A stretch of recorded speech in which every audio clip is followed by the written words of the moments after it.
Hello, I'm Ted Pike, and this is my wife, Lynn.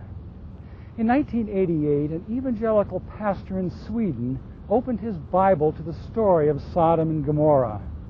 He informed his congregation, which included a homosexual, that God is still angry at sexual perversion and will judge those who practice it. Several months later, this pastor was serving a sentence in jail. He had violated Sweden's anti-hate statute, a law that protects groups such as homosexuals from verbal violence. Verbal violence includes public statements which might cause them embarrassment because of their sexual orientation. It is well known that socialist Sweden is the trendsetter in human engineering. What happens there will probably be taken for granted through much of the world 10 or 15 years later. But laws in America banning criticism of others? It can't happen, most will reply. Not with free speech guaranteed by the Constitution, but it can. A hidden agenda toward ultimately restricting free speech surfaced among bills introduced in Congress in the summer of 2000. Hate crimes legislation was proposed as a first step toward banishing prejudice in America. This bill, deceptively titled the Local Law Enforcement Enhancement Act of 2000, passed the Senate, but was voted down in the House. If it had passed, it could have laid the foundation for an anti-hate bureaucracy identical to Sweden's, a bureaucracy which would redefine prejudice so as to make the Christian a lawbreaker. But the threat is not over. As Congress has reconvened in 2001, the backers of this bill, undaunted, have resubmitted another very similar bill. Here's how our free speech is coming under attack. Anti-hate legislation is the brainchild of the ultra-powerful Anti-Defamation League of B'nai B'rith, or ADL. In this building behind me is the Seattle branch of the ADL, one of 30 nationwide local branches. Like spokes in a wheel, local offices follow directives and report back to the hub, which is the national headquarters in New York City. The ADL portrays itself as a Jewish civil liberties organization dedicated to protecting Jews from anti-Semitism. As we will see in this video, its long-term goal is to silence Christian and conservative political thought. On the 7th floor of this building, information is gathered throughout the Pacific Northwest concerning those the ADL considers a threat to its agenda, or in ADL terminology, those who are prejudiced. Inside, computers store thousands of secret files on right-wing conservative Americans, most of whom may never have committed a crime, except perhaps criticizing the State of Israel. That is why even people's home addresses, driver's licenses, social security numbers, and personal information are listed in these files, so that they can be identified quickly when such so-called prejudice actually comes to be against the law of the land. Such Americans did not give the ADL permission to keep a secret dossier on them, but the ADL does it anyway. It's part of the ADL's database on right-wing organizations, a database which the ADL shares not only with the FBI and Justice Department, but with local police, such as here in King County.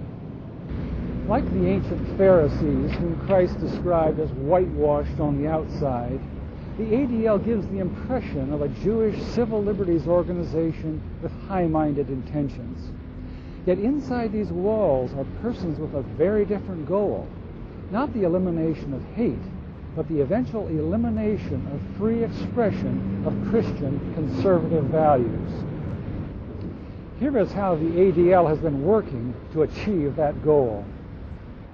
During 1988, the ADL initiated a nationwide law student competition to write a model anti-hate law for America. This law would criminalize not just physical acts of racial violence, but statements that might lead to violence. On April 20th through the 22nd of 1988, the ADL helped sponsor a conference at New York's prestigious Hofstra University. It was entitled Group Defamation and Freedom of Speech, the Relationship Between Language and Violence. The winner of the hate crimes competition was announced as Joseph Ribicoff, a law student from Whittier College in California. The invitation to draft a group libel statute was a serious national competition with students from the finest law schools in America competing. As such, when the ADL gave first prize to Joseph Ribicoff above many rivals, it tells us that the ADL jury liked very much what Ribicoff proposed. They saw Ribicoff's hard-line legislative approach to group libel as a direction they wanted to explore. This is obvious because the second and third place winners were not nearly so harsh and repressive of free speech as Ribicoff. Let's review what the ADL found so agreeable within Ribicoff's proposal. First, Ribicoff asserts that just banning acts of hate-motivated violence is not enough. The words that stimulate suspicion, friction, hate, and possible violence must also be criminalized. Yet what are words but the outward expression of ideas? Ribicoff wants to ban those seed ideas which might conceivably be used as a pretext for bigotry and violence. To enforce this ban on ideas, the ADL clearly favors Ribicoff's next proposal, state censorship. According to Ribicoff, state agencies should not only monitor and restrict free speech in general, but should censor all movies and videotapes that criticize identifiable groups. Any person, persons, or organization that publicly shows a film or movie before it has been submitted and reviewed by the agency shall have committed a misdemeanor. A misdemeanor means a crime. A crime committed requires a law enforcement, legal, and penal establishment capable of punishing that crime. Again, the ADL looks with favor upon such law enforcement bureaucracy to prevent thought crimes. In Canada, if one is accused of defaming an identifiable group and confesses quickly, he may be fined up to $5,000 and serve up to 2 years in prison. If he does not confess his guilt, he will be embroiled in costly legal entanglements. If he loses, he will again have to face fines and possible imprisonment.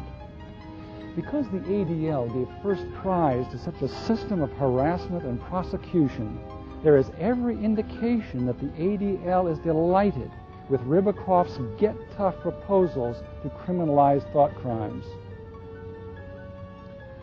But Ribicoff and the ADL want even more. Ribicoff stipulates that anyone who is a member of an organization that has shown an unapproved film will also be criminalized. This means, for example, that if a large anti-homosexual American organization, such as Pat Robertson's Christian Coalition, produces a video critical of homosexuality, all of its tens of thousands of members may be indicted if they remain members.